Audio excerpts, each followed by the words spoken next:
இன்றைய நேரலையில முதலாவது கேள்வி, காயல்பட்டினம் ஷக்கீல் அகமதுங்கிறவர் கேட்குறாரு, இஸ்ரேல் ஈரான் போர் சூழல் தற்போதைய சூழ்நிலை குறித்து விளக்கவும் கேட்கிறார்.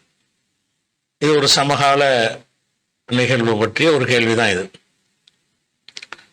ஆனால் இவர் கேட்கும்போது உள்ள நிலைமையை விட இன்றைக்கு நிலைமைகள் நிறைய மாறி இருக்கிறது. அதனால் அது குறித்து ஒரு முழுமையான ஒரு விளக்கத்தை நம்ம தெரிந்து கொள்வது நல்லது. இப்போ இஸ்ரேல் ஹமாஸோட போர் செய்துன்னு சொல்கிறோம்ல, ஹமாஸுங்கிறது அவர்களுக்கு எந்த ஒரு விமானப்படை கிடையாது. அவங்கள தங்கி இருந்து வெளிப்படையாக செயல்படுவதற்கு அவங்களுக்கு தளம் கிடையாது. எதிரி நாட்டுக்குள்ள புகுந்து அடிக்கிறதுக்கு பீரங்கிகள் கிடையாது. அவங்கள்ட்ட இருக்கிறதெல்லாம் கைகளால் இயக்கப்படக்கூடிய சின்ன சின்ன ஏவுகணைகள், துப்பாக்கிகள் போன்ற ஆயுதங்கள் தான். அதையும் மறைந்திருந்து தாக்கக்கூடிய ஒரு குழுவாகத்தான் ஹமாஸ் இருக்கிறார்கள். ஆனால் இஸ்ரேலுங்கிறது என்னன்னு கேட்டால், அது இஸ்ரேல்னா அமெரிக்கா தான். அமெரிக்காவுடைய ஒரு மாநிலம்னு வச்சுக்கிடலாம். இஸ்ரேல் என்பது அமெரிக்காவை சேர்ந்த ஒரு மாநிலம். அமெரிக்காவுக்கு ஒரு பாதிப்பு ஏற்பட்டால் அமெரிக்கா எந்த மாதிரி எடுத்துக்கொள்ளுமோ, அமெரிக்கா தனது லாபத்துக்கு என்ன காரியங்களை செய்யுமோ அது எல்லாமே இஸ்ரேலுக்கு செய்யும். இஸ்ரேல் என்பது அமெரிக்காவின் ஒரு மாநிலம் என்பதில் உங்களுக்கு எந்த டவுட்டும் கிடையாது. அதன் ஒரு பகுதி தான். அங்கே இஸ்ரேல்னு ஒரு பகுதி அங்கே வைத்திருந்தால்தான் அரபு நாடுகளை மிரட்டி அங்குள்ள எண்ணெய் வளங்களை கொள்ளையடித்து எப்போதும் நிரந்தர நம்பர் 1 பணக்கார நாடாக திகழ முடியும் என்பதற்காக அமெரிக்கா தான் இந்த யுத்தத்தை நடத்துகிறது. இஸ்ரேலுங்கிறது ஒரு கருவி. அப்ப அமெரிக்கா என்ற ஒரு மிகப்பெரிய வல்லரசு என்று சொல்லக்கூடிய ஒரு நாடு ஒரு சின்ன குழுவை எதிர்த்து போராடுகிறது. என்ன மாதிரி ஆயுதங்களை போராடுகிறதுனா, நேருக்கு நேர் அந்த படைகளை சந்தித்து அவங்களோட போர் செய்து யுத்தம் செய்து போராடுகிற முறையை அவங்க கையாளவில்லை. என்ன செய்யறாங்கன்னா, எதுவும் இல்லாத அந்த அப்பாவி மக்கள் மீது அந்த பகுதியில் கொண்டு போய் குண்டுகளை போடுகிறார்கள். 42,000க்கு மேற்பட்டவர்கள் கொல்லப்பட்டிருக்கிறார்கள். 1,00,000க்கும் அதிகமானவர்கள் ஊனமாக்கப்பட்டிருக்கிறார்கள். இவர்கள ஹமாஸ் போராளிகள் ஒரு 0.5% அளவுக்கு இருக்கக்கூடும். பாக்கி எல்லாமே பொதுமக்கள் மீது தான் தாக்கி கொலை செய்கிறார்கள். அப்ப இந்த பொதுமக்கள் மீது தாக்குதல் நடத்தும் பொழுது அவங்க என்ன செய்யறாங்கன்னா, அங்க மறைந்திருந்து ஒரு எதிர்த்தாக்கல் நடத்துறாங்க. இப்படி நடத்தி இந்த மாபெரும் வல்லரசுகளை அமெரிக்காவை எதிர்த்து அவங்க நின்றாங்கன்னு சொன்னா வருஷம் தாண்டி விட்டது. இவர்கள் மக்களுக்கு இழப்பு ஏற்படுத்துற மாதிரி அவங்க இராணுவத்தினருக்கு இழப்பு ஏற்படுத்துகிறார்கள். நிறைய பேரை கொன்று குவித்திருக்கிறார்கள். அதை இஸ்ரேல் தணிக்கை செய்து வெளியிடுவது கிடையாது. இஸ்ரேல்ல எத்தனை பேர் செத்தாங்கிற ஒரு விஷயம் வெளிப்படையா சொல்ல மாட்டார்கள். ஏதாவது ஒரு 1000 பேர் செத்துட்டான்னு சொன்னா ஒரு 25 பேர் என்ற அளவுக்கு சொல்லுவாங்க. ஒரு 100 பேர் செத்தாருன்னு சொன்னா ஒரே ஒரு ஆள், ஏன்னா அந்த ஒரு ஆளையாவது செத்ததை காட்டினா தான் அந்த குடும்பத்தார்வோ நம்ம ஆளைத்தான் சொல்றாங்கன்னு நினைச்சுக்கிடுவாங்க. அதனால யாருமே இல்லைன்னு சொன்னா லோக்கல்ல உள்ளவனுக்கு என்னவாயிரும், நம்ம குடும்பத்துல ஒரு ஆள் செத்து இருக்கிறாரே சொல்ல மாட்டேங்கிறாங்கன்னு வந்துடும். அதனால மூடலா என்ன செய்வாங்கன்னா 4 பேர் 5 பேரும் பாங்க. ஒவ்வொருத்தரும் அந்த 5 பேர்ல நம்மளால இருப்பாங்க அவ்வளோ இருக்குன்னு நினைச்சுக்கிடுவான் இஸ்ரேல்காரன். அதனால தணிக்கை செய்து பேப்பருக்கு தணிக்கை, டிவிகளுக்கு தணிக்கை, மீடியாக்களுக்கு தணிக்கை, சில ஏரியாக்கள்ல உள்ளே போகக்கூடாது, லோக்கல் நியூஸ் கூட உள்ள போகக்கூடாதுங்கிற அளவுக்கு அவங்களுடைய இழப்புகளை எல்லாம் மறைத்து கொண்டு மீடியாக்கள்ல கொடுக்குற பில்டப் மூலமாகத்தான் அதை தாக்கினார்கள் இதை தாக்கினார்கள்ங்கிற ஒரு விஷயம் இருக்குது. அதனால இன்னைக்கு இவ்வளவு பெரிய வல்லரசை எதிர்த்து இவங்க நிக்கிறாங்களே, இதுவே ஒரு பெரிய வெற்றி தான். இதை விட அமெரிக்காவுக்கு ஒரு அவமானம் கிடையாது. இவ்வளவு ஒரு இது செஞ்சும் கூட அவங்கள ஒழிக்க முடியல. அவன் என்ன செய்யறான்னா, அவனுடைய உளவுத்துறைகள் மூலமாக சில தலைவர்களை குறிவைத்து அமெரிக்கா எடுத்து கொடுத்து அவன் தானே செய்யறான், எடுத்து சில தலைவர்களை கொள்றாங்க. அந்த மாதிரி இப்ப யஹ்யா சின்வார் கொல்லப்பட்டிருக்கிறார். ஆனா இது உளவுத்துறையுடைய தகவல் அடிப்படையில் கொல்லப்படவில்லை, தற்காலிகமாக கொல்லப்பட்ட இருந்திருக்கிறார். அப்ப இந்த ஹமாஸோட இவங்க நடத்தக்கூடிய யுத்தம் என்பது இது யுத்தம் கிடையாது. ஒரு 10-15 ரவுடி சேர்ந்துக்கிட்டு ஒரு அப்பாவியை அடிக்கிறதுக்கும் இதுக்கும் எந்த ஒரு வித்தியாசமும் கிடையாது.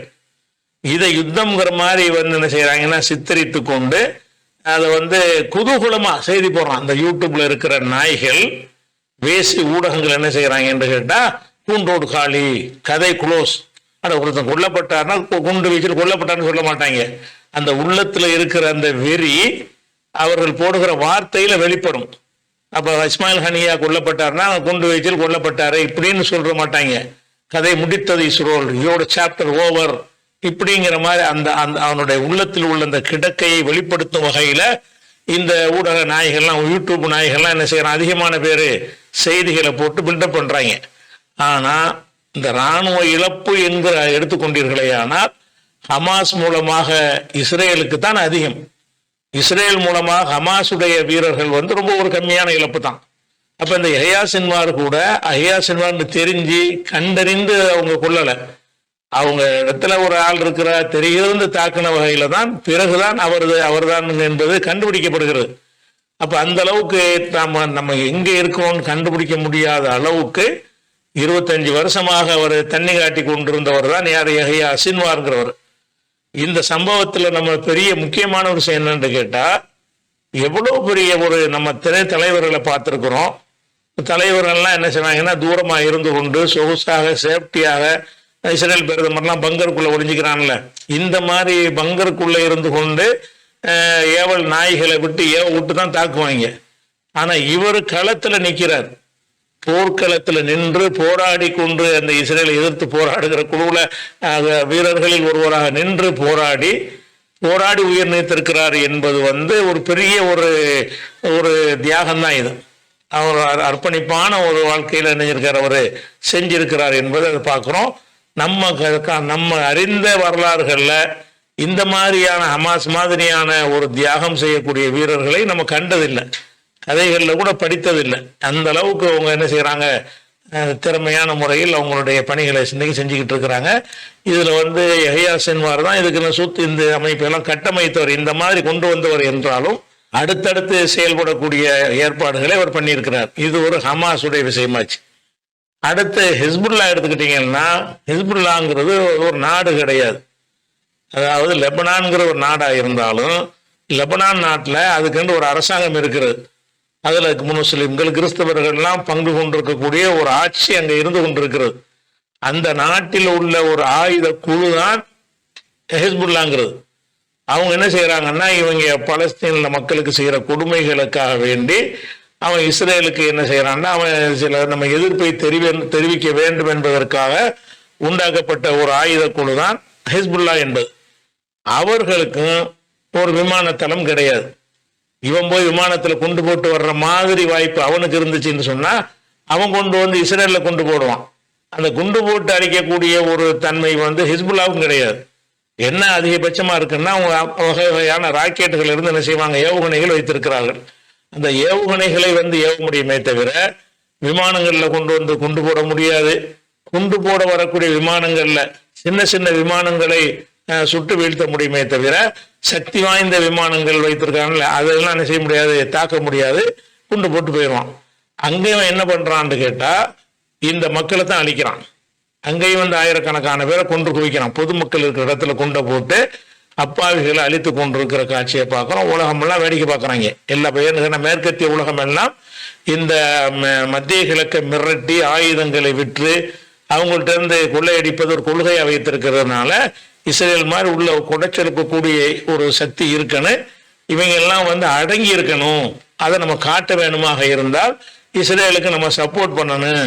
இஸ்ரேலுக்கு ஓங்குனாதான் நமக்கு மத்திய கிழக்கில் வந்து நம்முடைய குலத்தொழிலாக இருக்கக்கூடிய ஆயுத தொழிலாம் ஆயுத வியாபாரம்லாம் பண்ண முடியும் என்பதற்காக வேண்டிதான் மற்ற மேற்குலக ஐரோப்பிய நாடுகளும் முழுக்க நடிக்கிறாங்க. சும்மா சமாதானம் நடிக்கிறாங்க. முழுக்க என்ன செய்யறாங்கன்னு கேட்டா, இஸ்ரேல் எல்லாத்தையும் அழிச்சு பயங்காட்டி இந்த அரபு நாடுகள்லாம் ஒரு பருந்தை கண்ட கோழி குஞ்சு மாதிரி ஒரு நிலையில் வைத்திருக்கணும். அப்பதான் அவனுடைய வளங்களை எல்லாம் நம்ம கொள்ளையடிக்க முடியும், பெட்ரோல் வளங்களை எல்லாம் கொள்ளையடிக்க முடியும் என்பதற்கு தான் கும்பிட்டு வேலையும் பார்க்குறாங்க. அப்ப ஹிஸ்புல்லா என்பதை இப்போ இவன் போய் சண்டை போடுறது வந்து தரப்படையில இறங்கி ஒரு சில மீட்டர் கூட உள்ள நுழைய முடியல, அடிச்சு தள்ளுறாங்க. தரப்படையில இவன் இறக்கி பார்த்தான், அடிச்சு நொறுக்குறாங்க ஹிஸ்புல்லாக்கள். அதே நேரத்தில் இவனுடைய தாக்குதல்லாம் என்ன மாதிரி இருக்குன்னு கேட்டால் அப்பாவிகள் மேல குண்டு போடுதல் என்பதற்கு ஒரு வல்லரசுவாக இருக்கணும். இப்போ சாதாரண ஒரு குட்டி சாதாரண ஒரு நாடாக இருந்தால் கூட பொதுமக்கள் இருக்கிற இடத்துல கொண்டு போய் குண்டை போட்டால் 1000 பேர் செத்து தான் போவான். இதை ஒரு வீரம்ங்கிற மெத்தட்ல தான் இந்த அயோக்கிய பையன்லாம் விமர்சிக்கிறாங்க. ஒரு அநியாயம் செய்தது, அப்பாவிகளை கொண்டு குவித்தது, இத்தனை பேர் அப்பாவி அநியாயமாக கொண்டு விட்டார்கள்ங்கிற மாதிரி பேச மாட்டேங்கிறாங்க. இவன் யாரை கொள்றான்? எதிரிகளை கொள்றான்னா அவனுக்கு எதிரின்னு கருதக்கூடிய ஆளையாவது கொள்ளணும்ல. அப்படி கொள்றானா? அப்பாவிகளை கொள்றான்னா அப்பாவிகள் தான் கொல்லப்படுறவங்கலாம் சிறுவர்கள், பெண்கள் அதிகமா இருக்கிறாங்க. அப்ப இதுக்கு தகுந்த மாதிரி வார்த்தைகளை போட மாட்டாங்க. 1000 பேரை காலி பண்ணியதும் பாங்க. அந்த 1000 பேர் அப்படின்னா என்ன அர்த்தம்? சந்தோஷம் இருக்கும். இந்த யூடியூப் நாய்களுக்கு என்ன இருக்கிறது? கடுமையான ஒரு மகிழ்ச்சியில என்ன செய்யறான்? அந்த வார்த்தைகளை போடும்போது ஒரு விஷயத்தை நீங்க பாக்குறீங்க. இது ஹிஸ்புல்லாவாச்சு. ஹவுதின்னு இருக்கிறாங்க. அவங்க என்ன ஒரு நாடா? ஏமன்ல ஏற்கனவே ஒரு அரசாங்கம் இருக்கிறது. அந்த அரசாங்கம் தான் ஐநாவினால அங்கீகரிக்கப்பட்டிருக்கிறது. அந்த ஏமன் அரசாங்கத்தை எதிர்த்து தான் இவங்க போராடிக்கிட்டு இருக்கிறாங்க நீண்ட நெடுங்காலமாக. ஏமன் அரசாங்கம் சரியில்லை என்று சொல்லி ஹவுதிகள் ஏமன் அரசாங்கத்தை எதிர்த்து போராடுவதற்கான குழுவாகத்தான் உருவானார்கள். அவர்களை அடக்குவதற்காக அந்த சவுதியும் அமெரிக்காவும் பல ஆண்டுகளாக அவங்க மீது பலவித தாக்குதல்களை நடத்தியும் கூட அந்த ஏமனை முறியடிக்கலாம். அவங்க உயிரை தியாகம் பண்ணி சம்பளத்துக்கு வேலை செய்யறவங்க இல்லை. அவங்க ஒரு கொள்கைக்காக இருக்கிற ஒரு காரணத்தினால ஏமனை அழிப்பதற்கு சவுதி செஞ்ச வேலைகள் கொஞ்சம் நஞ்சம் இல்லை. அமெரிக்காவோட சேர்ந்து கொண்டு இப்பதான் நீங்க கொண்டு போறான்னு நினைக்கிறீங்க. இது பல ஆண்டுகளாக இந்த சவுதி என்ன செய்யறான்? அந்த ஏமனுடைய அந்த அரசாங்கம், இவனுக்கு பொம்மை அரசாங்கம் ஒன்று வைத்துக்கொண்டு அந்த அரசாங்கத்தை காப்பாற்றுவதற்காக வேண்டி ஏமன்ல உள்ள அந்த ஹவுதிகளுக்கு எதிரான தாக்குதல்களை சவுதி தான் நின்று நடத்துறான், அமெரிக்கா சப்போர்ட்டோட. அதுல அடி கடைசியில் இணைஞ்சாங்கன்னு கேட்ட அந்த ஹவுதிகள் அராம்கோவில் அடிச்சாங்க. சவுதியில் உள்ள ஏவுகணை அந்த எண்ணெய் நிறுவனங்கள் எல்லாம் அடிச்ச உடனே தான் சவுதி அடங்கினான். இனிமே இவங்களை தாக்கக்கூடாது என்று அடங்கினானே தவிர அது வரைக்கும் அங்க உள்ள ஏமன் மக்களை அதிகமாக தாக்கி கொன்றது இந்த சவுதி அரசாங்கம் தான் இதோட. அப்ப அவங்க ஒரு குழு தான். அங்க ஒரு அரசாங்கம் இருந்தாலும் அந்த அரசாங்கத்தை எதிர்த்து போராடுற ஒரு குழு, அந்த குழுவுக்கு முன்னாடி அந்த ஏமன் அரசாங்கம் மண்டிட்டுருச்சு. அதனால இவங்க அங்க எங்க தாக்கி கொண்டு இருக்கிறார்களே தவிர அது ஒரு நாடு கிடையாது. அவங்க விமானப்படையை கொண்டு வந்துலாம் அப்படிலாம் செய்ய முடியாது. அதிகபட்சமா என்ன செய்யறாங்கன்னா வகை வகையான இதே மாதிரி ஹிஸ்புல்லாக்கள் மாதிரி ஏவுகணையை வைத்திருக்கிறார்கள். இவங்களோட போய் சண்டை போடுறதுங்கிறது ஒரு சண்டை கிடையாது. சண்டைன்னு சொன்னா உன்னை மாதிரி உள்ள ஆயுத பணம் உள்ள விமானப்படை உள்ள கொண்டு போட திறன் உள்ள ஒரு ஈரானோடு போட்டா தான் அது சண்டைன்னு சொல்ல முடியும்.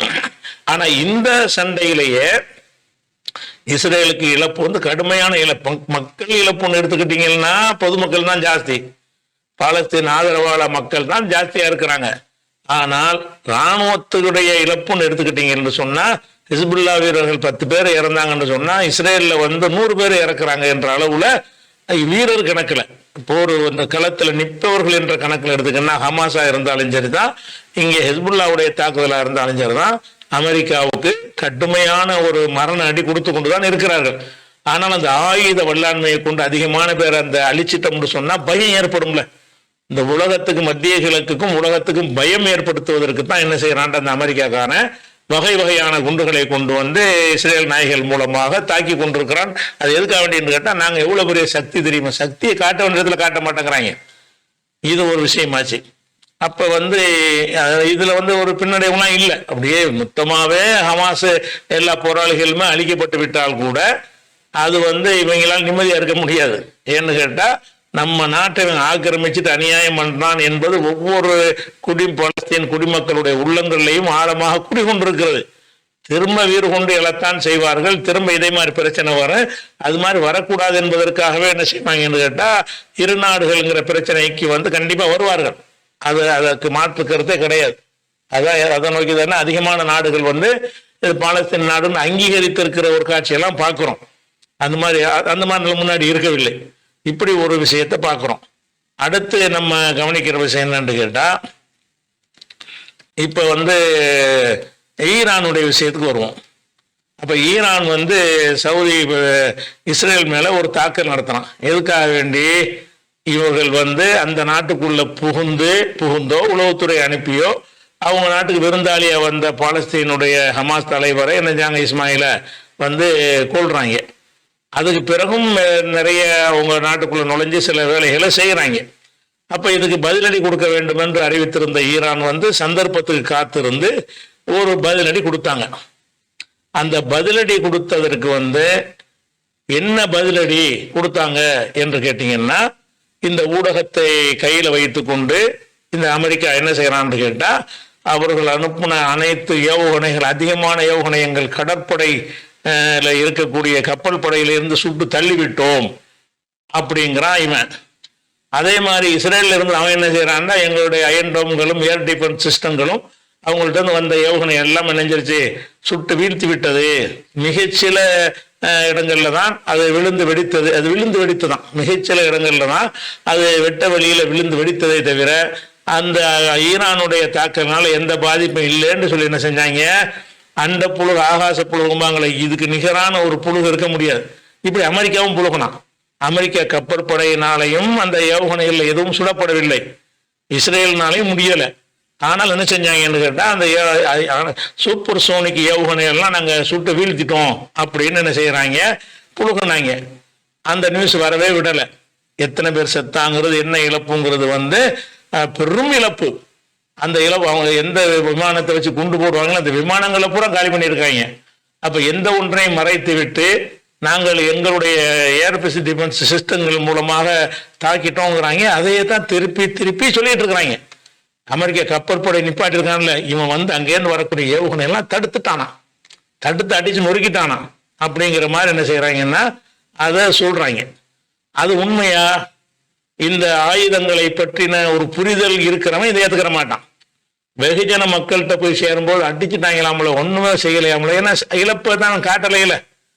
இஸ்ரேலுக்காரன் அவனுக்கு ஏற்பட்ட இழப்பை காட்டவில்லை, அதை ரவுண்ட் பண்ணிட்டு அதுக்குள்ள யாரும் போகக்கூடாது, எந்த செய்தியும் போடக்கூடாது அப்படிங்கிற அளவுக்கு சொன்னதுனால செத்தவனோட எண்ணிக்கை தெரியாது, எவன் செத்தான் தெரியாது, என்ன இழப்புன்னு தெரியும். இருந்தாலும் அந்த சேட்டலைட் படத்தை கண்டு வச்சு என்ன செய்யறாங்க, எவ்வளவு சேதம் ஏற்பட்டுச்சுங்கிறத சொன்ன பிறகு அப்புறம் கொஞ்ச நாளைக்கு பிறகு சில இழப்புகள் ஏற்பட்டுச்சு அப்படிங்கிற மாதிரி மறுப்படாக சொன்னாங்களே தவிர இவங்க சொன்னது போல அப்படி நடக்கவே இல்லை.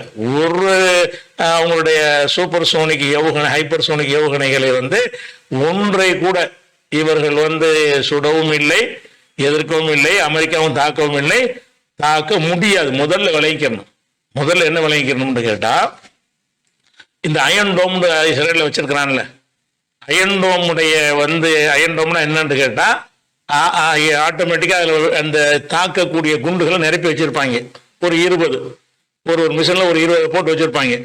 அங்கேருந்து வரும்போது என்ன செய்யணும்னா, அது சென்சார் மூலமாக, ரேடார் மூலமாக அந்த எந்த தாக்குறதுக்கு வருது, ஏவுகணை வருது அல்லது ட்ரோன்கள் வருதுன்ற கண்டுபிடிச்சி ஆட்டோமேட்டிக்காக என்ன செய்யும்னா அதை சுட்டுப்படும். இதுதான் அயன் டோம்ங்கிறது. இந்த அயன் டோம்கள் மூலமாக இப்போ தாக்க வரக்கூடிய சுடுறதுன்னு இருக்குல்ல, அதுக்கு வந்து அதனுடைய வேகம் என்ன, என்ன வேகத்தில் போய் அது தாக்கும் அப்படின்னு சொன்னீங்கன்னு சொன்னால், இந்த வேகத்தை வந்து ஒளி வேகத்தில், ஒளின்னா சத்தம், சத்தத்தினுடைய அளவை வைத்து என்ன செய்கிறாங்க, கணிக்கிறாங்க. ஒளி வேகத்தை வச்சு என்ன செய்கிறாங்கன்னா கணிக்கிறாங்க. சத்தத்தினுடைய வேகம் என்னன்னு கேட்டிங்கன்னா, ஒரு மணிக்கு ஒரு மணிக்கு வந்து 1225 கிலோமீட்டர்னு அதை கணக்கிடுறாங்க. இந்த ஒளியுடைய சத்தத்துடைய வேகம் வந்து 1225 கிலோமீட்டருக்கு போயிடும். ஒரு வெட்டி அடிச்சிங்கன்னு சொன்னா 1225 கிலோமீட்டருக்கு போய் என்ன செஞ்சிடறாங்க, அந்த வேகத்துல போயிடும். மணிக்கு 1220, அதை கால்குலேட் பண்ணி இந்த சத்தத்தின் வேகம் எவ்வளவு அப்படிங்கிற ஒரு பொருளை தூக்கி எறிகிறத விட நான் சத்தத்துடைய வேகம் கூட தானே. இப்போ நீங்கள் ஒரு 10 மீட்டருக்கு அந்த பக்கம் நிற்கிறேன், நான் பேசுகிறேன், உடனே உங்களுக்கு விளங்குதுல்ல, அந்த செகண்டே உங்களுக்கு விளங்குதுன்னா அந்த ஒளியுடைய வேகம் உங்களுக்கு எவ்வளவு தெரிகிறது. ஒரு கல்லை விட்டு எரிஞ்சா கூட அவ்வளோ சீக்கிரம் உங்களை வந்து தாக்காது. நான் பேசுறது உங்களுக்கு வந்து உடனே வந்து கேட்கறது. அப்போ இந்த சத்தத்தின் வேகத்தை என்ன வச்சு தான் என்ன செய்யறாங்கன்னு கேட்டால், இந்த ஆயுதங்களை வந்து அளவிடுறாங்க. அளவிடும் போது இதில் வந்து ஒரு ஒளியுடைய ஒரு ஒளியுடைய வேகம் என்பது, இயற்கையான வேகம் என்பது 1225 கிலோமீட்டர் இந்த வேகத்தில் உள்ளது. இவன் வச்சுக்கிற அயன் டோம் இருக்குல்ல, அயன் டோமுடைய வேகம் எவ்வளோன்னு கேட்டால் 2.2 ஒளி வேகம். அதாவது அந்த ஒளி வேகத்தை விட, சத்தத்தின் வேகத்தை விட 2 மடங்கு. 1225 சொன்னா 2400 2500 கிலோமீட்டர் வேகத்தில் போய் தாக்கும். இவன் தடுப்பதற்கு வைத்திருக்கிற அந்த தடுப்பு ஆயுதங்கள் எவ்வளவு வேகமா போய் பயணிக்கும் என்று சொன்னால் 2500 அளவுக்கு ஏறக்குறைய அந்த வேகத்தில் தான் இது போகும். அதை தாண்டி போகாது. தாக்க வரக்கூடிய ஆயுதம் 3000 மைல் வேகத்தில் வருதுன்னு வைங்க, தாக்க முடியுமா? இவன் போகும்போது அதை தாண்டி போயிடும். அப்ப 2500 வேகம் தான் இவனுக்கு இருக்குது. அயன் டோமுடைய அதிகபட்ச வேகம் எவ்வளவு ஒன்று கேட்டா 2.2 தான். 2000 செக்ஷன் தான் இருக்குது. 2500 கிலோமீட்டர் வேகத்தில் அந்த தாக்குவதற்கு உரிய ஆயுதம் அவன்கிட்ட கருவி வைத்திருக்கிறான். ஆனால் அங்கிருந்து வரக்கூடிய ஏவுகணை 3000 மைல் வேகத்துல, 4000 மைல் வேகத்துல, 5000 மைல் வேகத்துல வரக்கூடியதாக இருக்கும் என்று சொன்னால் இந்த அயன் டோம்னால இங்க போகும்போது அங்க போயிடும். இவன் இந்த அயன் டோம் ஏவி இது போய்கிட்டு இருக்கும்போது பாதி தூரம் போகும்போது அது இடத்த கடந்து போய் தாக்க வேண்டிய இடத்தை தாக்கணும். அப்ப இந்த அயன் டோம்னால தாக்க இயலாது. எதை தாக்க இயலாது? அந்த சூப்பர் சோனிக், ஹைப்பர் சோனிக் ஏவுகணைகள் இருக்கு இல்லையா, அதை தாக்கவே முடியவே முடியாது. ஒன்னுலாம் போட மாட்டாங்க. சூப்பர் சோனிக் 1, 2, 3, 4, 5 வரைக்கும் வச்சிருக்கிறாங்க.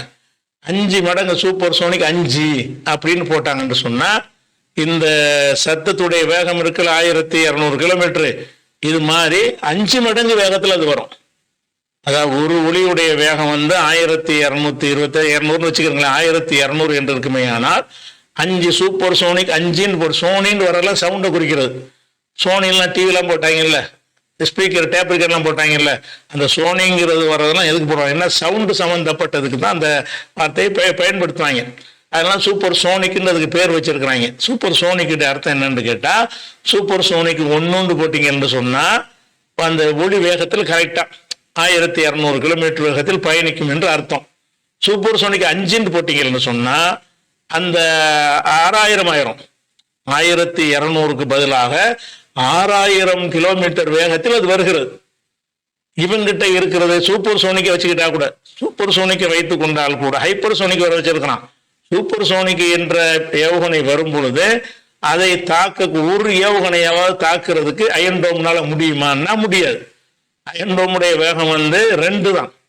அது 5 ஒளியின் வேகத்துல 2 மடங்கில் இவன் தாக்குறதுக்கு தான் ஆயுதத்தை அனுப்புறான்.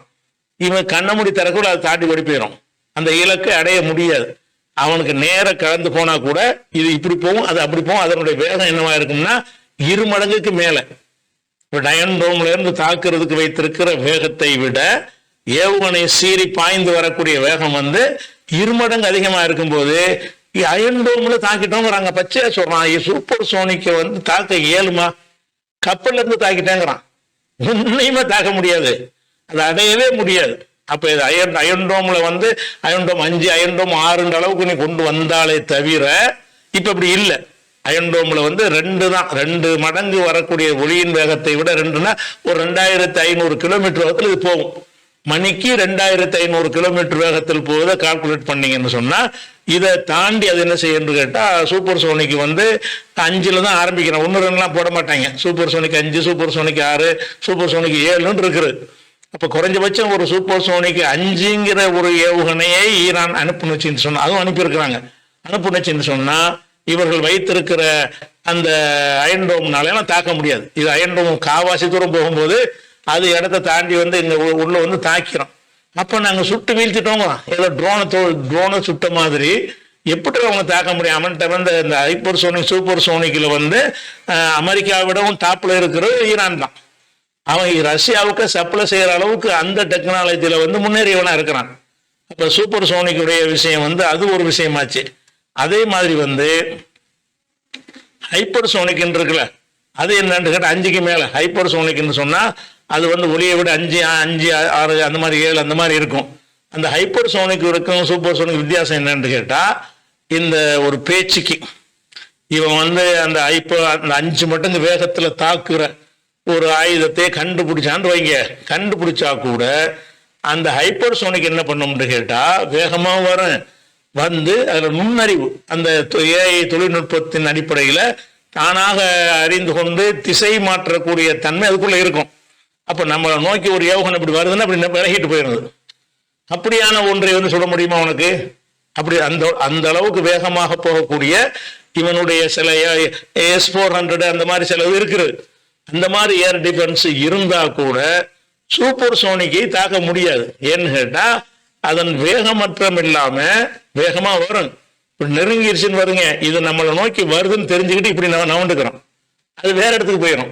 அப்ப இந்த சூப்பர் ஹைப்பர் சோனிக்ல என்னன்னு கேட்டா தானாக உணர்ந்து திசை மாற்றும் தன்மை கொண்டது. அது அதனுடைய வேகமும் ஒளியை விட 6 மடங்கு 7 மடங்கு 11 மடங்கு வேகத்தில் உள்ள. அங்க அடிக்கிறேன் 10 நிமிஷம் வந்துருச்சு, ஈரான்ல அனுப்புனது 10 நிமிஷத்துல வந்துருச்சு. அவ்வளவு வேகமாக வந்து தாக்குற அந்த வேகத்தினாலையும் இவங்களுக்கு போய் தாக்க முடியாது. அப்படியே தாக்குறதுக்கு 1-2 சாதனங்கள் ரஷ்யாவில் சிலதெல்லாம் இருக்குது, அமெரிக்காவிலையும் சிலது இருக்கிறது. அந்த மாதிரியான ஏவுகணைகளை கொண்டு தாக்கினால் கூட அதை அது திசையை மாற்றிக்கொள்ளும். இப்போ 5 அளவுக்கு வச்சிருந்தான்னு வைங்களேன், அது 6 7 வரும்போது தாக்க முடியாது. சரி 5 வேகத்தில் வருதுன்னு வைங்க, அதை தாக்க முடியுமான்னு கேட்டால் சூப்பர் சோனிக்கை தாக்க முடியும், ஹைப்பர் சோனிக் தாக்க முடியாது. ஏன்னு கேட்டால் அதில் ஹைப்பர் சோனிக் எதனால வருதுன்னா தானாகவே அட்ஜஸ்ட் பண்ணிக்கிறோம். நம்மளை நோக்கி இப்படி வருதுன்னா இப்படி தன்னால் ஆட்டோமேட்டிக்காக என்ன செய்யணும், விலகிட்டு போயிடும். விலகிட்டு போய் இருக்கிற இடத்துக்கு போயிடும். அந்த குறியை தவறாமல் போய் நெஞ்சரும் தாக்கிறோம். அப்போ தாக்க போனால் கூட தப்பித்து கொள்ளும் திறன் கொண்டதுதான் ஹைப்பர் சோனிக்ங்கிறது. அந்த ஏவுகணைகளை வச்சு தான் அடிச்சிருக்கலாம். அதிகமாக அடித்தது ஹைப்பர் சோனிக் தான். அதை அடித்து தான் இஸ்ரேலுடைய இராணுவ விமானங்கள் வைத்திருந்த அந்த விமான தளத்தில் போய் விழுந்து எல்லாம் F-16 எல்லா விமானங்களும் கம்ப்ளீட்டாக காலி. அதனால இப்போ சாதாரண ஜெட்டில் போயிட்டு கொண்டு போட்டுருக்காங்க லெபனானில். அந்த விமானத்தில் போய் அதுக்கு பிறகு அதை எடுக்கவே இல்லை, காணாம், கம்ப்ளீட்டாக காலி பண்ணிட்டாங்க. அப்போ நிறைய பெரிய இழப்பு ஏற்படுத்தியிருக்கிறாங்க. அப்போ இந்த எப்படி புழுகுறாங்க உலகம் பூரா என்னன்னு கேட்டால் அமெரிக்கா கப்பல் படையில இருந்து நாட்டில் இருந்து தாக்குறதே முடியாதுன்னு சொன்னால் கப்பலில் இருந்து 5 மடங்கு வேகத்தில் உள்ள ஏவுகணை தாக்க முடியுமா? உள்ளக போயிடும், கப்பல் மூழ்கி போயிடும். அதுல இருந்து தாக்க முடியாது, சின்ன சின்ன இதுக்குள்ள சுட முடியும். அதனால என்ன செய்யறாங்கன்னா அமெரிக்கா எல்லா பேரும் போய் சொல்றாங்க, நாங்க தாக்கிட்டோம், அதான் நாங்க இருக்கிறோம், நாங்க தடுத்து நிறுத்தாட்டி இது மாதிரி 100 மடங்கு ஏற்பட்டிருக்கு பில்டு பண்றாங்க. இவங்க தடுக்க உன்னத்து ஒரு கடுகளவும் தடுக்கல. அப்படியே எவ்வளவு ஏற்றாங்களோ அது அவ்வளவு நெஞ்சு கரெக்டாக. சில நேரத்தில் என்ன செய்யணும்னா குறி தவறும், அந்த இலக்கு வைப்பாங்க. சில மேப்புகளை காட்டுற வகையில் அந்த கூகுள் மாதிரியான ஒரு சிஸ்டம் அவங்கள்ட்ட இருக்கும்ல, அதனுடைய நடக்கும் பொழுது இந்த இடத்துல குறி வச்சு அந்த இடத்துல போய் விழுந்துரும். அந்த மாதிரி ஒரு எரர் இவங்க சுடுவதனால உள்ள எரர் இல்லை. அந்த எரர்னால என்ன செய்யணும்னா ஒரு 10% மச்ச குறியை தாண்டி போய் இங்கே விழுறது போல 10 கிலோமீட்டர் தள்ளி போய் விழுந்துரும். அந்த மாதிரி ஒரு 10% விழுந்திருக்கிறது. அதுவும் தாக்குதல் தான், இலக்கத்தான் தாக்கலையே தவிர தாக்கி இருக்கிறது. இவன் எந்த இலக்க நாடுனாலும் அதை தாக்கலைங்கிறது 10%. 90% எந்த இடத்துக்கு குறி வச்சானோ அந்த மொசாத்துடைய தலைமையகத்துக்கு வச்சான். அதுல என்ன செய்யணும், கொஞ்சம் தள்ளி விழுந்திருக்கு, அது ஒண்ணு மட்டும் உதாரணத்துக்காக வேண்டி. அதுல விழுந்தா கம்ப்ளீட்டா காலியா இருப்பாங்க, பக்கத்துல விழுது. அது மாதிரி வரும். அந்த தொழில்நுட்பத்தில் என்ன செய்யும், என்னதான் இருந்தாலும் இந்த குறி இலக்கை கண்டுபிடிக்கிறதுல இந்த மேப்பில் வரக்கூடிய நம்ம கூகுளில் மேப் போட்டு போறோம்ல, ரூட்டுன்னு கடைசியில் போய் மரத்தில் போய் மோதுற மாதிரி போயிடும். அந்த மாதிரியான அந்த மேப்புள் வரக்கூடிய எரர் காரணமாக என்ன செய்யும்னு கேட்டா இவங்களால சிலது குறி தவறி, சிலதுதான் ஒரு 10% குறி தவறி விட்டாலும் அது குறி தவறுதலால் ஏற்பட்டது தானே தவிர அதுவும் தாக்கி விட்டது இடத்தை தான் சரியா தாக்கலையே தவிர அந்த 10 கிலோமீட்டர் தாண்டி போய் தாக்குற இடத்துல சேதம் ஏற்படத்தான் செய்யும். அப்ப ஈரான் அனுப்பின அத்தனை ஏவுகணைகளுமே ஹைப்பர்சோனிக் சூப்பர்சோனிக் ஏவுகணைகள் தான். அப்ப இதை தாக்கக்கூடிய ஒரு திறன் இஸ்ரேல்கிட்ட இருக்கக்கூடிய அந்த ஏர் டிஃபென்ஸ் சிஸ்டங்களுக்கு கிடையாது. அப்ப அமெரிக்காவும் நாட்டில் வேணா இருக்கலாம், இந்த அமெரிக்க கடற்படை கப்பல்ல கிடையாது. அப்படி இருக்கும் பொழுது நாங்க தாக்கி விட்டோம் சுட்டு விட்டோம் வந்தெல்லாம் தடுத்துட்டோங்கிறான சுட முயற்சி பண்ணுவாங்க. ஜோர்டான்ல இருந்து சுட்டு ஜோர்டான் விழுந்துச்சா? ஜோர்டான்ங்கிறது அமெரிக்காவுடைய இன்னொரு மாநிலமா வச்சுக்கிற வேண்டியதான், ஒரு அடிமை. அவன் அமெரிக்காவுக்கு தளம் கொடுத்துருக்கிறான். அவங்க எங்க நாட்டு எல்லையை தாண்டி வந்துச்சுன்னா சுடுவோங்கிறாங்க. என்னத்தை போட்டு சுடுவ? சாதாரணமா ஒரு ட்ரோன் அனுப்புனா சுட்டு போடலாம். இவன் அனுப்புனதை சுடுவதற்கு என்ன செய்வாங்க, அந்த கருவிகளை பயன்படுத்தி இருப்பான்னு சொல்லலாமே தவிர ஒன்றை கூட அவங்க சுட முடியாது. ஜோர்டானும் சுட கிடையாது, இவன் அமெரிக்க கப்பற்படையில இருந்து சுட கிடையாது. சுட முயற்சி பண்ணியிருப்பாங்க. இவன் இங்க பொறுத்தல அங்க போயிடுவான், வழங்குதா? அதனால சூப்பர் சோனிக் ஹைப்பர் சோனிக்ல டாப் லெவல்ல ஈரான் இருக்கிற காரணத்தினால அது ஏற்படுத்தின விளைவு பயங்கரமான விளைவு. எந்திரிச்சு நிக்க முடியாத அளவுக்கு பதிலடி கொடுத்துருக்காங்க. ஆத்திரம் தாங்க இல்லை. சரி, இவ்வளவு பெரிய இழப்பு ஏற்படுத்தி இருக்கிறான்னு, இழப்பு ஏற்படுத்தினா உடனே தாக்க வேண்டியதான பதிலடி. ஒன்றதான் எல்லா வசதியும் இருக்குதுல்ல, அமெரிக்காட்ட இல்லாத வசதியா? அப்ப நீ அவன் வந்து பதிலடி நீ கொடுக்கணுமா இல்லையான்னு அதுக்கு யோசிக்கிறாங்க. நீங்க வந்து அதை தாக்கிறாதீங்க. ஆனா ஒரு அளவை ஒன்று தாக்க இயலாது. இஸ்ரேல்கிட்ட வந்து விமானத்துல போய் கொண்டு போடக்கூடிய விஷயங்கள் இருக்கே தவிர என்ன இல்லை, ஹைப்பர் சோனிக்கு கிடையாது. ஹைப்பர் சோனிக் சூப்பர் சோனிக் வச்சு இருந்துகிட்டே பட்டன் தட்டி விட்டு அழிக்கக்கூடிய ஒரு விஷயம் இருந்தா முதல்ல ஒரு தாக்குனான ஒரு அடையாளமா அப்ப கூட ஒரு பதிலடி கொடுத்துருக்கலாம். அப்பவும் அதுக்கு பதிலடி இஸ்ரேல் கொடுக்கல. கொடுத்தா திருப்பி கொடுப்போம்ட்டான். அப்ப இப்பவும் சொல்லியிருக்கான், நீ அடிச்சு பாடுறான்றான். இவன் என்ன செய்யறான், நாங்க அடிச்சிருவோங்கிறத ஒரு உளவியல் ரீதியாக ஒரு பயத்தை உண்டாக்குறதுக்காக வேண்டி அமெரிக்கா கெஞ்சுது, நீ அந்த அணு ஆயுதத்தை தாக்கிறாத அப்படின்னு அர்த்தம். தாக்குற திறனோட்ட இருக்குதான், அது கெஞ்சிடலாம். அணு ஆயுதம் தாக்கிறாத, ஆயுள் இருக்கும் அந்த மாதிரி உற்பத்தி தளங்கள் எல்லாம் தாக்கி விடாது என்று சொல்லி இருக்கிறோம் அப்படின்னு அர்த்தம். அவங்க தாக்குவாங்க, அந்த திறன் இருக்குங்கிறத பில்டப் பண்ண பண்றாங்க. அதெல்லாம் போய் தாக்க இயலாது. இஸ்ரேலால் வந்து ஈரானை தாக்குவதாக இருந்தால் ஏவுகணைகளால் தாக்க இயலாது. அந்த வகையான ஏவுகணைகள் அவங்கள்ட்ட இல்லை. அப்படி அது ஒரு விஷயமாச்சு. ரெண்டாவது ஹைப்பர் சோனிக்கு கிடையாதுன்னா அது இருக்கணும், நிரூபிக்கணும். சோதித்து ஈரான் வந்து சோதிச்சு காட்டி உலகக்கெல்லாம் தெரியறபடி நிரூபித்து இருக்கிறான். இஸ்ரேலோ அமெரிக்காவோ அந்த மாதிரி எங்கள்கிட்ட இருக்குதுன்னு நினைச்சல, சோதித்து நிரூபிக்கப்படலை. இருந்தா நிரூபிக்காம இருக்க மாட்டாங்க. அப்ப இவன்கிட்ட வந்து அப்படி இஸ்ரேலுக்கு தாக்க இயலாது. அதிகபட்சமா எப்படி தாக்க இயலும்னு கேட்டா, இவங்க வந்து விமானங்கள், குண்டு வீச்சு விமானங்களை எடுத்துக்கிட்டு போய் அதை வந்து அதுல இருந்து குண்டு போட்டு தாக்கலாம். ஆனா இங்க இருந்து இஸ்ரேல் இருந்து ஈரான் வரைக்கும் பறந்து போற அளவுக்கு எரிபொருள் தாக்கு பிடிக்குமான்னா பிடிக்காது. இப்ப இடையில எரிபொருள் நிரப்பணும். அல்ல எரிபொருள் நிரப்பக்கூடிய விமானங்கள் இருக்கிறது, ஆகாயத்துல வச்சே நிறைச்சிட்டு அப்புறமே குண்டு போடணும். அப்படி போய் குண்டுகளை போட்டு விமானங்கள் மூலமாகத்தான் இஸ்ரேல் தாக்குதல் நடத்த முடியும். இந்த லெபனான்ல நடத்துற மாதிரி நடத்த முடியும். ஆனா லெபனான்ல நடத்துற மாதிரி போய் ஈரான் நடத்த முடியுமா? ஈரான்ல வந்து அவங்க தாக்க வரக்கூடிய விமானங்கள் எல்லாம் சுட்டு தள்ளக்கூடிய விமானங்களுடைய வேகம் வந்து இந்த ஒளி வேகத்தில் வராது. விமானம் குண்டு போட வரக்கூடிய விமானம் இருக்குது, 1000 கிலோமீட்டர் அதிக வேகத்தில் வரும். 400, 500, 600, 1000 அது அவ்வளவுதான் வேகம் வரும்.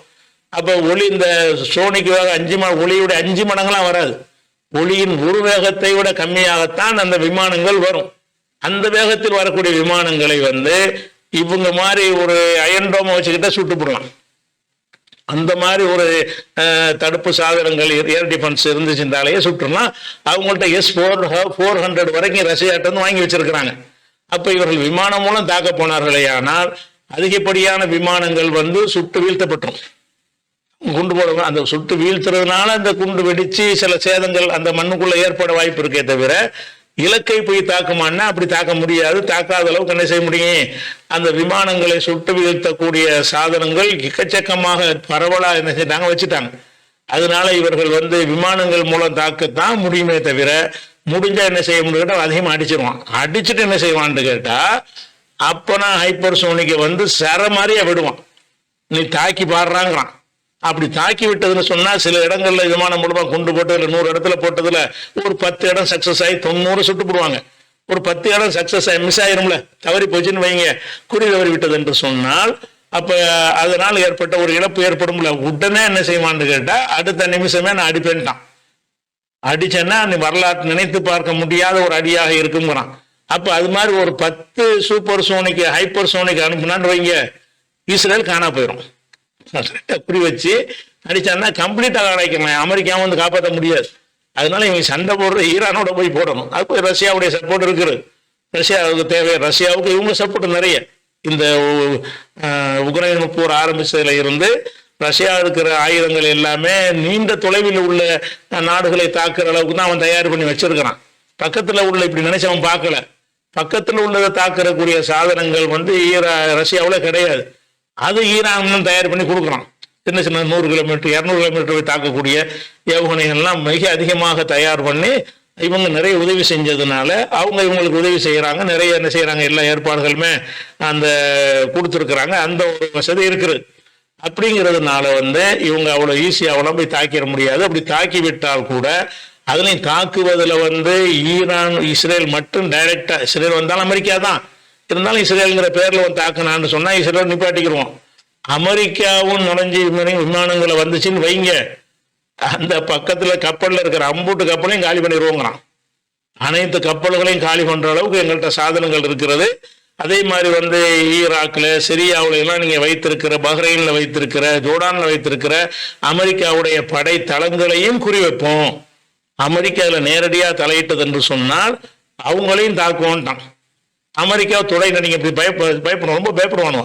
அதனால வந்து எல்லாம் அந்த ஆயுத பலம் தானே தவிர இயல்புல வந்து உலகத்திலே பெரிய கோழைகள் யாருன்னு கேட்டா அமெரிக்காவுடைய இராணுவம் தான். கடுமையான கோழை இராணுவம். தரப்படைய லேசில் இறக்கவே மாட்டாங்க. இந்த மாதிரி மேல இருந்து கூட்டப்பாவி லட்சம் லட்சமா கொண்டு விட்டு ஆப்கான்ல மக்களை பூரா கொண்டு குவிச்சுட்டு தான் போய் தரப்பற இறங்கினாங்க. சண்டைக்கெல்லாம் போக மாட்டாங்க. அதனாலதான் போய் அப்ப தாக்கு பிடிக்க முடியும். நேரடி சண்டை வந்தோன்னு அங்கங்க அடிக்கிறானா ஓடி வந்துட்டானுவோம். அதனால அமெரிக்கா வந்து போய் நேரடியா தாக்க மாட்டான். அப்படி தாக்குவானையானால் ஈரான்னால வந்து அவங்களுக்கு பதிலடி கொடுக்க முடியும். எங்க கொடுப்பாங்க? பல படை தளங்கள் சவுதியில இருந்து எல்லா நாடுகள்லையும் வச்சிருக்கிறான். அந்த தளங்களை குறி வச்சு அடிப்பாங்க, ஹைப்பர்சோனிக்கை வச்சு அடிப்பாங்க. அது அமெரிக்காவால் தடுக்க முடியாது. அதை நீங்க ஞாபகத்துல வச்சுக்கணும். அடுத்ததாக என்ன செய்யறாங்கன்னு கேட்டா, ஈரான் தாக்கிடுவாங்கிறதுக்காக பயம் காட்டுறதுக்காக வேண்டி தாடுன்னு சொல்லி ஒரு ஏவுகணையை வந்து நம்ம, அதாவது ஏர் டிஃபென்ஸ் சிஸ்டம், அதாவது இந்த அயன்டோ மாதிரி ஒரு விஷயத்தை வந்து நாங்கள் கொடுத்துருக்குறோம் அப்படின்னு சொல்லி என்ன செய்யறான்னு கேட்டா, அந்த தாடுங்கிற பேர்ல ஒரு ஏர் டிஃபென்ஸ் சிஸ்டத்தை வந்து இஸ்ரேலுக்கு அனுப்பியிருக்கான் அமெரிக்காக்காரன். அதை வச்சு அவங்க என்ன செய்வாங்களாம், எல்லாத்தையும் தாக்கிடுவாங்களாம். அதை நீங்க தாக்குமான்னு நீங்க என்ன செய்யுங்க, தேடி பாருங்க. நீங்க தேடி பார்த்தீங்கன்னு சொன்னா அந்த தாடுங்கிற ஏவுகணைகள் மூலமாக இதை தாக்க முடியாது. எதை? ஹைப்பர்சோனிக் எல்லாம் தாக்க முடியாது. அதனுடைய வேகமும் மட்டுப்படுத்தப்பட்ட வேகமாக தான் இருக்கிறது. அந்த தாட்டுங்கிற அந்த ஏர் டிஃபென்ஸ் சிஸ்டத்தை அமெரிக்கா தயாரிச்சது வந்து பலஸ்டிக் ஏவுகணை என்று சொல்றாங்கல்ல, அதை வந்து தடுக்கிற வகையில் தான் தயாரிக்கப்பட்டிருக்கிறது. பாலஸ்டிக் ஏவுகணைன்னு சொல்றாங்கல்ல, அந்த சூப்பர் சோனிக் ஹைப்பர் சோனிக்கை தாக்கும் அளவுக்கு அதுல வந்து அந்த திறன்ல தயாரிக்கப்படவே இல்லை.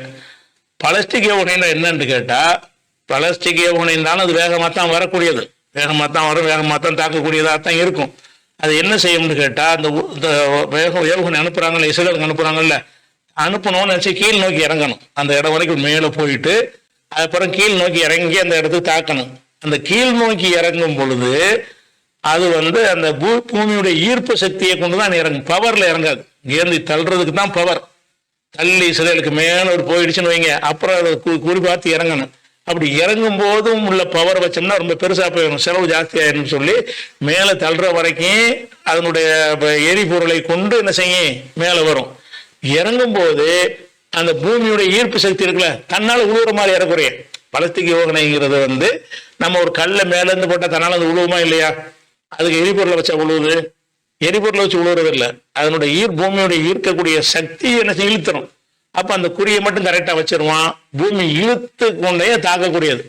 அப்படிங்கும்போது அதனுடைய வேகம் கம்மியா போயிடும். மேல வரும்போது தான் வேகமா வரும். இப்படி உழ ஆரம்பிக்கும் பொழுது புவி ஈர்ப்பு சக்தியின் அளவுக்கு தான் அது இறங்கும். அதனால என்ன செய்ய முடியும்னு கேட்டா, அது அமெரிக்காவுடைய இந்த தாடுங்கிறதுனால அதை பூமியை நோக்கி இறங்கும் போது சுற்ற முடியும். ஏன்னு கேட்டா அது பவர் தள்ளுறது இல்லை, அது மேல வரைக்கும் இப்படி தள்ளுறது வரைக்கும் தான் அந்த ஏவுகணைய அந்த நிறுவனத்துடைய வேலையாக இருக்கும். மேல வந்து இஸ்ரேல் வந்தவொன்னே கீழே இறங்கி தாக்கு அப்படின்னு ஒரு கமாண்ட் கொடுத்துருப்பாங்கல்ல, தாக்குறதுக்கு இறங்கக்கூடிய நேரத்தில் வந்து அதுக்கு பவர் இருக்காது, எல்லாம் காலியாக இருக்கும். அப்ப எதை கொண்டு தாக்கும் என்று கேட்டால், அந்த பூமியை அதை இழுத்துக்கிறோம்ல, அந்த இடத்துல நிப்பாட்டினா தன்னால கீழே தானே வரேன். அதுல என்ன செய்யும்னு கேட்டா, அந்த ஏவுகணையுடைய எடை சக்தியை பொறுத்து வித்தியாசங்கள் பண்ணும், ஒரே சீராவெல்லாம் வராது. நீங்க ஒரு உயரமான இடத்துல இருந்து ஒரு ரப்பர் பந்தையும் ஒரு இரும்பு பந்தையும் மேல இருந்து ஒரே நேரத்துல போட்டீங்கன்னு வைங்க, இரும்பு பந்து வேகமா கீழே வந்துடும், ரப்பர் பந்து கொஞ்சம் லேட்டா தானே வரும். ரெண்டுமே ஈர்ப்பு சக்தி ஒன்னா இருந்தாலும் அந்த இரும்புடைய வெயிட்டின் காரணமாக அது சீக்கிரமா இழுக்கும், இது கொஞ்சம் லேட்டா இழுக்கும். அந்த மாதிரி எல்லாம் அந்த பிளாஸ்டிக் ஏவுகணையுடைய தகுதியை பொறுத்து அதனுடைய வேகம் கூட என்ன செய்யும், கூடும் குறையும். ஆனால் ஹைப்பர் சோனிக்கு சூப்பர் சோனிக்கு வந்து கடைசியில் தள்ளுற வரைக்கும் அந்த பவரை மீனே கொடுத்துருவான், பூமியோட ஈர்ப்பு சக்தியை கொண்டு இயங்காது. அதனால இந்த குண்டு போடுற இடம் வந்த உடனே அங்கேயும் அதே ஸ்பீட்ல போய்கிட்டு இருக்கும், எது சூப்பர் சோனிக். அதனால அந்த ஏவுகணைகளை தாக்கும் திறனில் இவங்களுடைய தாடு ஏவுகணை அந்த ஏர் டிஃபென்ஸ் சிஸ்டம் உருவாக்கப்படவில்லை. பாலஸ்டிக் அதாவது ஒரு மேல வரைக்கும் பவர்ல வந்துட்டு அதுக்கப்புறம் வந்து பூமியுடைய ஈர்ப்பு சக்தியில போய் விழுகிற மாதிரி உள்ள குண்டுகள் இருக்குல்ல, அதான் பாலஸ்டிக்ங்கிறாங்க. பாலஸ்டிக் ஏவுகணைகள் வந்து புறப்படும் வேகம் பயங்கரமா இருக்கும், தாக்கும் வேகம் குறைஞ்சு போயிடும். அப்படி வந்து அப்படி இறங்கும், இப்படி இறங்கும், அப்புறம் சர்ன்னு வரும். இறங்கல அப்படியே அந்த பூமியோட ஈர்ப்பு சக்தி என்ன, இதோட வெயிட் என்ன, இவனோட ஈர்ப்பு சக்தி என்ன என்பதை கால்குலேட் பண்ணி அதுக்கு தகுந்த மாதிரி இறங்கும். இந்த அதனுடைய வேகம் வந்து பல மடங்கு குறைந்து போயிடுற காரணத்தினால இவங்க வச்சு என்ன செய்யலாம், சுட்டுடலாம். அது அயன்டோம் வச்சு சொல்ல முடியாது. இந்த தாடுங்கிறான்ல அந்த ஒரு அயன்டோம் மாதிரி உள்ள சிஸ்டத்தை வைத்து தாக்கிட முடியும். ஆனா ஹைப்பர்சோனிக்கை சூப்பர்சோனிக்கை தாக்குவதற்கு இது உதவாது. அதை ஈரான்னு சொல்லிட்டான். இது வந்து படம் காட்டுறாங்க, இவங்களுடைய தாடுனா எங்களுடைய ஏவுகணையில் ஒன்றும் பண்ண முடியாதுன்னு அவன் தெளிவாக அறிவிச்சிட்டான். இது பயம் காட்டுறாங்க, இஸ்ரேலுக்கு இதெல்லாம் கொடுத்துருக்குறோம், ஏவுகணையை போட்டுறாத. அது எனக்கும் உனக்கும் சொல்லு, அவனுக்கு ஈரான்னு சொல்ல முடியுமா?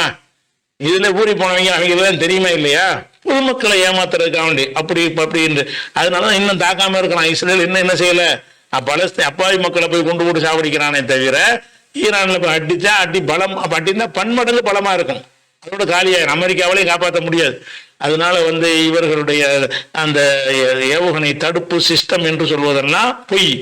அது மாத்திரம் இல்லாம இன்னொரு அடிப்படையை நீ கவனிக்கணும். இந்த தடுக்கிற சிஸ்டம் இருக்குல்ல, ஒரு அயன்டோமாவே இருக்கட்டும் அல்லது வேற ஏதாவது சிஸ்டமாக இருக்கட்டும், அந்த மாதிரி பேட்ரியாட்டுங்கிறான்ல அந்த மாதிரி சிஸ்டமா இருக்கட்டும், எந்த மாதிரி சிஸ்டமா இருந்தாலும் அதுல ஒரு குறிப்பிட்ட ஒரு எண்ணிக்கையில் தான் அதுல வந்து நிரப்புவாங்க.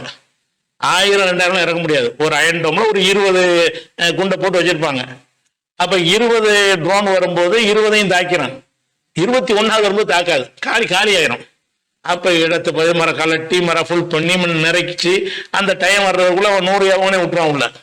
அப்ப அந்த தாக்குறதுக்கு வந்து இவங்க தாடா இருந்தாலும் சரி, அது மாதிரி இவங்க சொல்லக்கூடிய அயன்டோமா இருந்தாலும் சரி, ஒரு குறிப்பிட்ட 10 20 அந்த எண்ணிக்கையில் தான் அதுல வந்து சரக்கு வைக்க முடியும். அந்த 10 வீசி முடிச்ச பிறகு மரம் வந்து ஃபுல் பண்ணணும். அதுதான் 95 பேர் அது ஏக்கருக்கு வேணுமா, எதுக்கு தூக்கி ஃபுல் பண்ணி வச்சுக்கிட்டே இருப்பதற்கு. அந்த மாதிரி இருக்கக்கூடிய நேரத்துல அப்ப இருக்கிறத வந்து சின்ன சின்ன ஒண்ணுமில்லாத அனுப்பிவிட்டு காலி பண்ணிடுவாங்க. ஒண்ணுமில்லாத ஏவுகணை ட்ரோன் அனுப்பிவிடுவாங்க. அதை போய் தாக்கிக்கிட்டு இருக்குமா, இருக்கிற சரக்கு குறைஞ்சு போயிடும். அப்ப வந்து பாலஸ்டிக் ஏவுகணை வந்தாலும் தடுக்க முடியாம போயிடும். அதனால வந்து இவங்க வந்து பில்டப் கொடுக்குறாங்க. பெரிய அமெரிக்காவுக்கு வந்து பெரிய அவமானம் ஏற்பட்டு கொண்டு இருக்கிறது. அமெரிக்காவுக்கு பயப்பட தேவையில்லைங்கிற அளவுக்கு அரபு நாடுகள்லாம் இப்போ தைரியம் ஆயிடுச்சு. அவங்க தெரிய நாடுகள்லாம் கவனிக்கிறாங்க.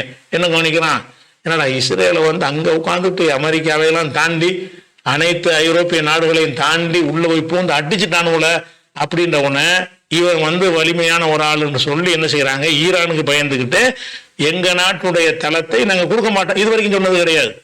ஏன் அரபு நாட்டெல்லாம் பயப்படுறான்னு கேட்டா இந்த ஒரு காரணத்தினாலதான். அதனால வந்து இதான் அரபு இஸ்ரேல் ஈரான் போருடைய நிலவரம். கண்டிப்பாக இவர்கள் நம்ம விரும்புறோம்னா இவங்க தாக்கணும்னு நம்ம விரும்புறோம், இவங்க ஈரானை தாக்கணும்.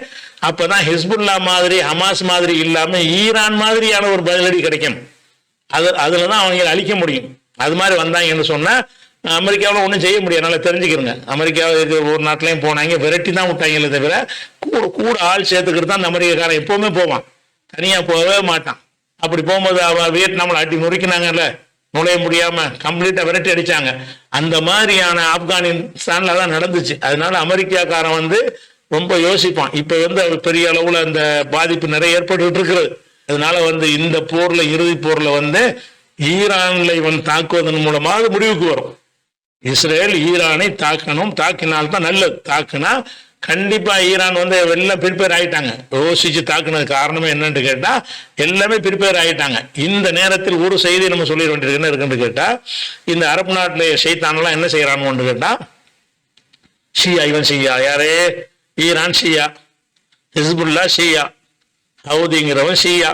இந்த ஷியாக்களுக்கு பின்னாடி போவதான்னு சொல்றாங்க. சரிடா, அவன்லாம் ஷியா தானே. ஹமாஸ் யாரு, அவன் தானே, ஷியா இல்லாதவன் தானே. அப்ப ஷியா இல்லாதன்னு பாதிக்கப்படுவோம். நீங்களாம் என்னடா பண்ணிட்டு இருந்தீங்க? இந்த சவுதி அரேபியாவில இருந்து சம்பளம் வாங்கிட்டு இருக்கிற சில பேர் இருக்கானுவோ நம்ம நாட்டுல, இந்தியாவுல இலங்கையிலாம். இவனோ பில்டப் கொடுப்பாங்க, சவுதிக்கா பில்டப் கொடுப்பாங்க, உலகம் போன அது மாதிரி இருக்கிறாங்க மதனைன்னு சொல்லி அவங்க தயாரிச்சு அனுப்பப்பட்டவர்கள் சவுதிக்கு வந்து எந்த ஒரு பாதிப்பு வராத அளவுல பேசுவாங்க. இவங்களை வச்சுக்கிட்டு என்ன செய்யறாங்கன்னா உலக மக்கள் மத்தியில நம்ம முஸ்லீம் அந்த வேடம் போடலாங்கிறதுக்கான ஷியா கலரை பூசுறாங்க. அப்ப ஷியா தானே, ஹமாஸ் ஷியா இல்லையில, ஒரு ஷியாக்காரன் தானே ஹமாஸுக்கு உதவுறான். நீ உதவ காணாம, நீ ஏன் உதவல? அப்ப அதனால வந்து இந்த மாதிரி எல்லாம் மக்கள் மத்தியில குழப்புறாங்க. இது ஷியா அந்த மேட்ரு கிடையாது. செத்து மடிஞ்சுக்கிட்டு இருக்கான், அப்பாவிகள் செத்து மடிஞ்சுக்கிட்டு இருக்கான், அவன் தான் நிக்கிறான் களத்துல. அதுல ஷியா நீங்க பாக்குறீங்க? ஷியா கொள்கைக்கு உள்ள ஒரு பிரச்சாரமா இது இல்ல. அதில் வந்து அவன் தான் இன்னைக்கு கரெக்டாக வந்து அறிவை பயன்படுத்தி அதை என்ன மாதிரி ஃபேஸ் பண்ணால் சரியாக வரும் என்று சொல்லி இந்த ஹமாஸ்க்கு அவன் கவலைப்பட தேவை என்ன இருக்கு? ஹமாஸுக்காக வேண்டி அவனுக்கு அவன் எல்லையில் இருக்குதா? ஈரானுக்கு எல்லையிலையா இருக்குது? இல்லை. அவன் எது கவலைப்படுறான்னு கேட்டால் அந்த இஸ்ரேலுடைய வல்லாதிக்கு பைத்துல் முகத்தஸ் நம்ம நினைக்கிற மாதிரி அவன் ஒரு புனிதம் நினைக்கிறான்ல, அதில் வந்து கை வைக்கிறாங்களே அப்படின்னு நினைத்து கொண்டு தான் அவன் என்ன செய்யறான், இறங்குறான். அந்த உணர்வு இந்த சைத்தானோடு கிடையாது. சவுதியில் உள்ள ஆட்சியில் இருக்கிற சைத்தான்களுக்கு அது கிடையாது. அதை நீ ஞாபகத்தில் வச்சுக்கணும்.